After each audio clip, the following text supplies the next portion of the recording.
This is Speak Up on UPN 57. And good morning, everyone. I'm Yuki Washington. Welcome to Speak Up on UPN 57. And I'm Natasha Brown. As we gear up for the Oscars, we do want to turn the camera on the Philadelphia area, which has become a real hotspot for the film industry. Exactly right. Films are being shot here using Philadelphia crews. There are Philadelphia directors and producers getting behind the lens, and Philly actors and actresses getting in front. Everybody, let's do it like this. Come on. See, we could act out. I love some Jill Scott. Real Black Productions is one of Philly's hottest film companies, producing 5 films in the past 2 years that have been screened and awarded at film festivals around the world. And joining us is the creator of Real Black, Mr. Mike Dennis. Hey, thank you. Good to see you, Mike. How are It's you? a pleasure being here. Thank you. And also, if you want to be in pictures or behind the scenes making pictures, the Greater Philadelphia Film Office is the heart of the Philly film industry. Joining us also is Chris Brooks, the Minority Affairs Coordinator for the Greater Philadelphia Film Office. Gentlemen, thank you again. Thank you again for joining us. Let's keep it real first, R-E-E-L. What were your goals in creating Real Black, and where do you want it to go, Mike? Well, it started out as I'm a filmmaker by trade, but I was given the opportunity to showcase movies monthly. For the last 2 years, we've been doing that. Right now, we're at International House. So our goal is really to connect quality African-American film with audiences that are hungry to see it. Are you in touch with Hollywood at all, or do you even need to be at this stage of the game? Well, you know, I went to school in LA, I went to school in New York. A lot of my friends are multimillionaires. So, I mean, there's always going to be that connection, there's always going to be that desire to make it big, because that's where the money is. But I think right now, we're at a place where the technology is such that it's affordable to everyone. There's no need to be in New York or LA to be a successful filmmaker. What's your inspiration behind your films, and how do you just come up with something? You have a dream or something, or what happens? Oh, just to tell a good story. You know, some of the movies that I've done have been documentaries.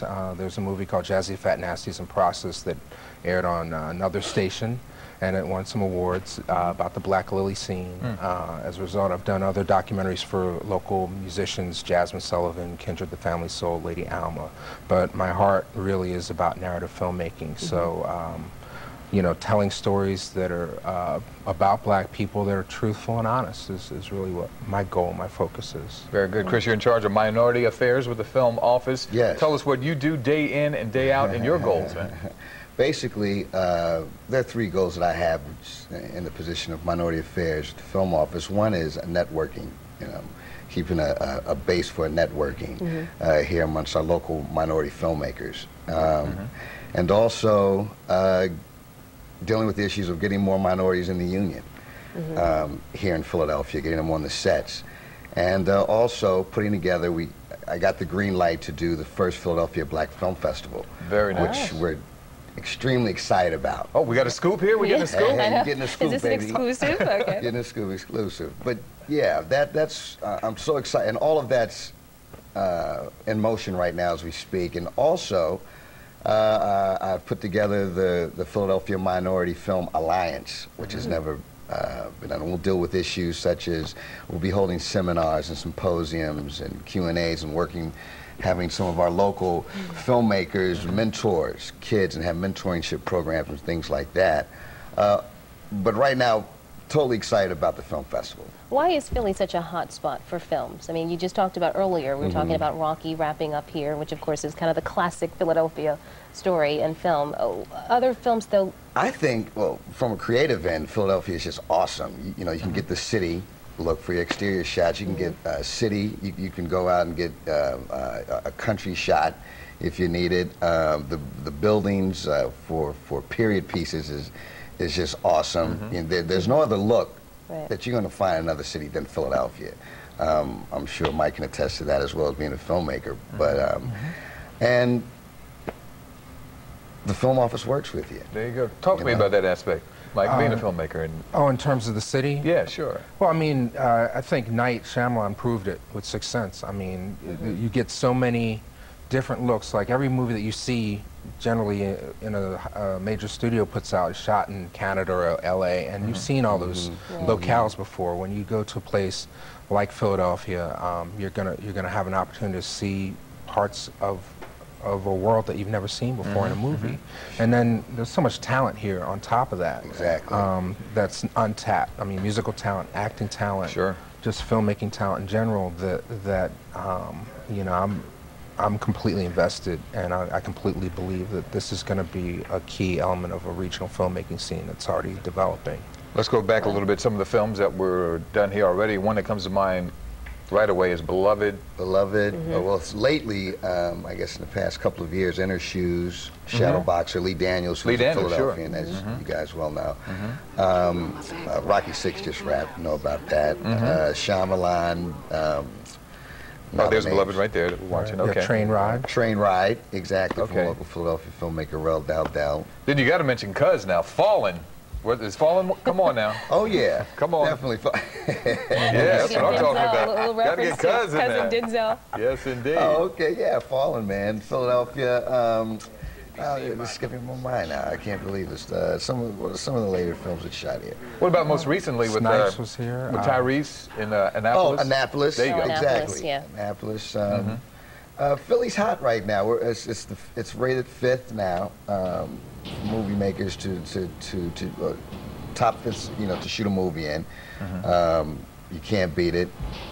And again, I go back to the exterior shots. If you look at like near the art museum, you know, if you shoot it right, it could be Paris. That's true. You know? That's true. And that reminds me of why Annapolis was here, because they used it as if it were the academy, but obviously they couldn't, for reasons, governmental reasons, they couldn't go to Annapolis. But Girard College looks like Annapolis. There's so many different landscapes. We talked about getting our people involved, and you mentioned all the products and the things that you're doing to get our people involved. How is that coming? Are we starting to get more into the industry, both in front of the camera and behind it? How is that going from your perspective? I think we are. I mean, of course, we still have a long way to go. But I believe in the industry as a whole right now, we are getting more involved. But we need to be more involved in power positions behind the camera, more so than being in front of it. And but locally, I think with networking, which I think was very important, because there was a disconnect when I first got here, taking over the position of Minority Affairs. And by the way, we're the only film commission that has a Minority Affairs department. Oh, wow. And that was very important to me. And when I got here, talking with the locals, filmmakers such as Mike D and other guys like Rel Dowdell and Shannon Newby and Robert X, you find, and Ernestine Patterson, can't forget her, I found out there was a disconnect. You know, they needed to know each other. So once that's happening now, and I'd like to think that, you know, I had something to do with that, and along with the help. And now that that's happening, they are working out. The productions are being made. They're find out what each other does, and they're working together. What advice would both of you give to folks who are trying to get into the film industry, or what would you say? Well, I mean, at this point, it's just do it. I mean, the equipment is there, and it's very affordable, and there are so many different places that you can showcase your work. I mean, you can come to me. There are places on the internet if you just want to stream things. It's much easier than it was when I started, you know, 10, 15 years ago. And then just stay on top of the audience. I think the most important thing for me is making sure that audiences are there for the films, and that you use your ticket as a vote. This is the kind of movie that we want to see. Beautiful. More of, and don't go to see the stuff that you're being marketed to as expected, that you're expected to like, you know. Speaking of the internet, you have just show some quick yeah, I mean, DVDs. hopefully We got about 10 or 15 seconds. If you got viewers and you send me an email, miked@realblack.com, I will send you every one of these. These are some of the best movies from last year. You got Fronters, which we'll be showing, Roll Bounce. Roll Bounce, that was good. Seat Filler, which Will Smith and Jada Pinkett executive produced. And if you cut away from me for a second, my own Real Black Motion Picture Manifesto. And I'm being told we're going to put a link on our website so you can get to those. And I'd also like to mention, if you'd like to get in touch with myself or the film office, it's www.film.org. One more Pretty time? simple, www.film.org. Bingo. Bingo. It's easy. Gentlemen, thank you. Thank you so much. Thank you both. When we come back, we're going to talk to two women from the city's major casting company about getting into the acting side of the biz. Back in a bit. Watch Tyra weekday afternoons at 3 on UPN 57. And welcome back to Speak Up on UPN 57. We are talking about the film industry in Philadelphia. And if you want to be an actor, Philly is definitely the place to be these days. Joining us to talk about this is Tamika Simpkins and Adrienne Covington, both from Mike Lemon Casting. Ladies, welcome. Thank you. Thank you for I having want to be in pictures. He wants to be a star. So tell me, what do I need to do? If I call you up, what's the steps that you take? Are your jobs similar? Or tell me, Adrienne, let's start with you. Tell us what you do. I am a casting director for commercial and industrial. If you want to come in and see us, all our information is on our website. But basically, you'll do a 1 to 3 minute monologue. We'll evaluate you on the spot and let you know if you need any additional education, schooling, or what have you. And then we take it from there. Okay, so you handle that grooming aspect of it as well. Okay, all right. What do you look for, though? Like, if you're, or is it just depend on the show you're casting for, or what you're casting for, or what are you looking for? It does depend on what the producers are looking for. They send us a breakdown and they let us know, okay, here's what we need. We need men, we need African American, Caucasian, Asian, what have you, this age range, this particular type. They get very specific so we know who to bring in for them to see. And we want to make sure that we bring in good people that's going to, you know, portray what the producers are looking for. Some people think that it's very easy. Oh, I could do that, blah, blah, blah. But you really have to become a character, you know, and convert yourself. You have to be very versatile. And it's not all about the money. It's not all about, oh, I want to be on TV, I want to be on film. You have to have a passion for it. Exactly. If you have no passion for it, you will not succeed. And I tell people that constantly. Let's talk about that money aspect of it, because I know a lot of people have been in the industry and they're basically starving, but they're enjoying what they do. But the money isn't always there, and that's not what it's all about, because it takes some time, I would imagine. Yes. Do you have any cases of like that? People that have had their photo on file forever, that kind of thing? There's a number of people that have had their photo on file for years and have not gone to that next step, but they enjoy what they're doing. They have, again, that passion. So as long as they're studying and honing their craft and enjoying what they're doing, then they're satisfied. I was going to say, what would you tell people to do to kind of stand out a bit? I mean, I'm sure you get hundreds and hundreds of people on casting calls and things like that. What do you do to stand out? You tell people to be yourself, to be a character. Like, we have an open call that we do once a month where we see new talent, people who are interested in, and we see how they read, we see their presentation, see if they're professionally ready to do this. And if they're not, or if we see something wrong, we give them advice. Okay, here's what's not working for you. This is what you need to go do. You need to go take training. People say, oh, I have a natural. Just like any other job, you have to train at it. You have to realize what you need to do, because there are different aspects of this industry. You have film, you have television, you have theater. They're all different mediums, and you have to approach them all different ways. And so you have to know how to do that. What about aspirations for yourselves, the two of you? Did you have any aspirations of being on the other side of the camera and out of the business world of it? I see those eyes like that. Should I break this out? I actually started as an actress, and I started interning at Mike Lemon, and they said, oh, well, you're here. You know, do you want to come on the opposite side of the camera? And working in casting has helped me as an actress, because I get to sit in on the casting sessions. You hear what they say after you leave, and sometimes it's like, oh, it's how long my hair is, not how good I was. Oh, okay, little things like that. It's the fact that I coughed or I didn't cough after my audition. It's always little things. So you can't blame other people if you didn't get a part. You go in, you do your best, you have fun. And that's the ones that you usually enjoy. And it's all those auditions are a learning process, because even if you don't get it, you learned from that. Okay, this is what I did wrong, or this is what I'm going to use that for my next audition.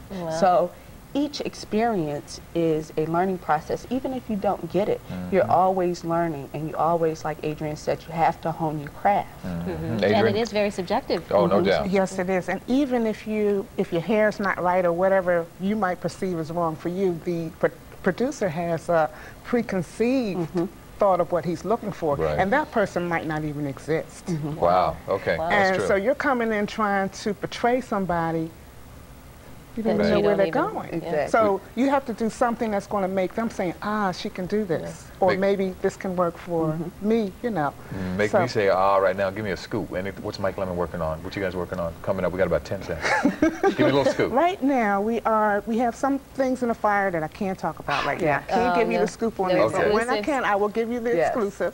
But It's on tape. We got that. okay, all right, but we're just doing commercials, industrials right now, but some things will be coming up very soon. But the industry's booming here in the It Philadelphia is, area. very much so. Ladies, thanks for coming. Thank you for you. All having me. right, Thanks we so much. appreciate it. And when we come back, a local youngster is being called the next Spike Lee. We want to check out that joint when we come back.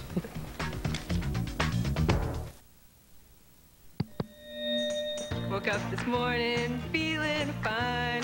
There's something special.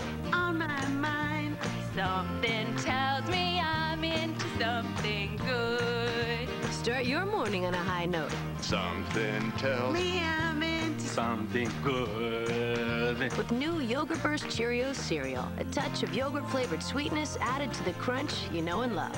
And strawberry and vanilla. Are you ready?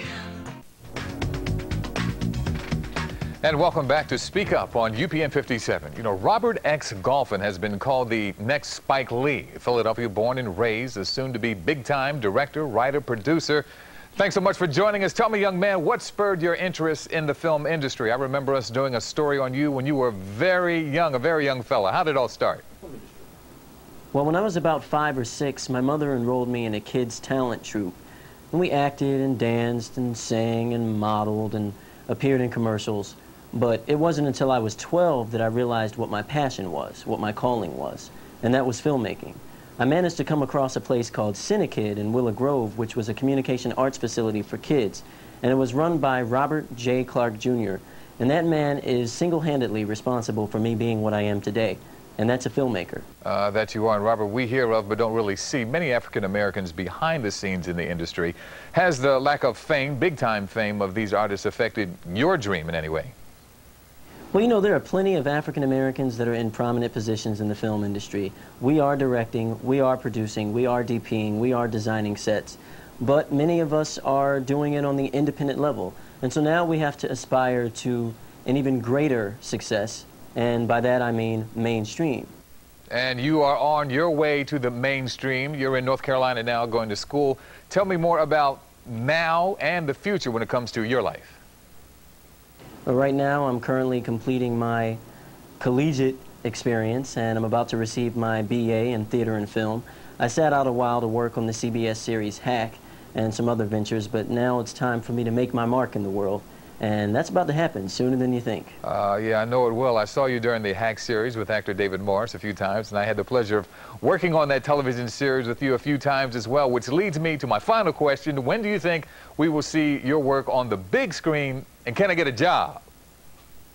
I'm ready to put my feature film on the big screen right now. I have several scripts that are just sitting, collecting dust, and, you know, right now my objective is to find a literary agent to help me get those scripts in the right doors and into more hands. And once it's greenlit, once I have that money, you know, Yuki, you've got a job, definitely. That's what I'm talking about. Robert, thank you. Good luck. Coming up next on UPN 57, Knowledge is Power. We'll talk to someone from Temple University about learning all about the biz. We'll be right back. Introducing our lowest price ever for unlimited calling. Can we make that lower? Introducing our lowest price ever for unlimited... A little lower. Introducing our lowest price ever for unlimited calling. Make it higher. Introducing our lowest price ever for unlimited calling. Perfect, Tom. Tom?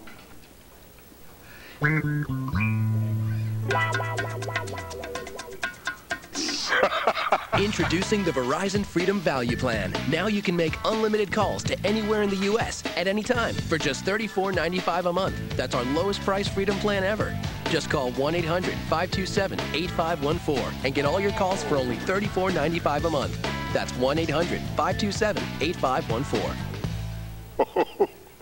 For our lowest price ever, sign up today.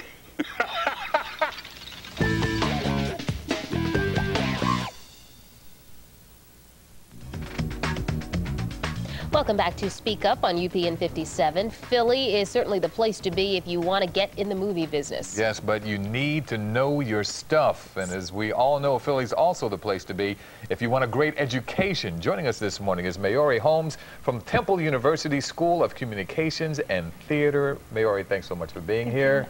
You need to know your stuff. Harp on that for me. How important is that? Talk to me. Well, it's very important. I teach TV production and sort of intro to music industry, and also do a lot of nonprofit media education with high school students. And I know we were talking a little bit about how important it is for students to sort of have the kind of practical hands-on experience in making projects from start to finish. Because a lot of times they sort of think, you know, I can make a music video, and they don't realize all of the steps in that process. It's a lot. Yeah, I was just talking to you just briefly beforehand, just about my niece. She's 16 and she swears she wants to be an actress. She does every play in her school. She's in her drama club. So she's like, Aunt Tosh, how do I do this? What do I go to school for? You know, what does she study in college? Yeah. What does she do, you think? Well, I mean, if she definitely only wants to be an actress, she should probably enter, you know, I guess a theater program, which Temple has an excellent one. You know, but if she's more interested in sort of doing a lot of different things, say producing or writing, I teach in the BTMM department, which concentrates on TV production and on other sort of media business. But there's also the Film and Media Arts department, which is where I received my MFA. And go ahead now. That department is more so focused on, you know, narrative film and documentary filmmaking. Yeah, but is it important though? I mean, I guess you obviously have to study your craft, but I mean, to major in something like drama when you're in college or whatever. I mean, a lot of people just kind of bypass that and just go straight to Hollywood and hope for their chance. Well, I mean, my brother is an actor, and he actually left high school and just moved straight to LA at 17. But you don't recommend that. Well, you know, it works for some people. Okay. So, I mean, I think that you need to figure out what your particular strengths are. And if your niece at 16 is like completely committed and she's not distracted by anything, you know, I'm sorry I had to laugh at that, but yeah, then, you know, I mean, I definitely think you see people who go and they're focused, but it takes a lot of maturity. I think a lot of young people don't have that, and they do need to go to college. That's just where I wanted to go. What do you warn people about? Is maturity the same thing? Because not everybody's going to make it. Some people will, but I guess you got to have it inside. What do you warn people about when it comes to making it in the business? Well, I just think people need to be as well-rounded as possible so that they're able to, if it's not going to be in front of the camera, or even as a director, that they know how to be a grip. You can have a successful career and be comfortable if you're, you know, a really sort of, you know, good second camera, or, you know, someone's assistant director, just sort of knowing all of the equipment and the cables and where they go. And How is the enrollment over at Temple? I mean, is it like a booming subject?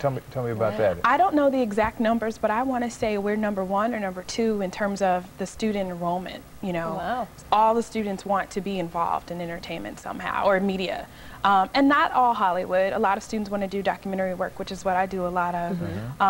They're interested in just sort of using you know, their iPods and doing podcasting. I mean, they're just really web design, a lot of new media stuff. Yeah, they're really fascinated. I think we're #1 or #2. Very good. What do you find is the biggest misconception among students?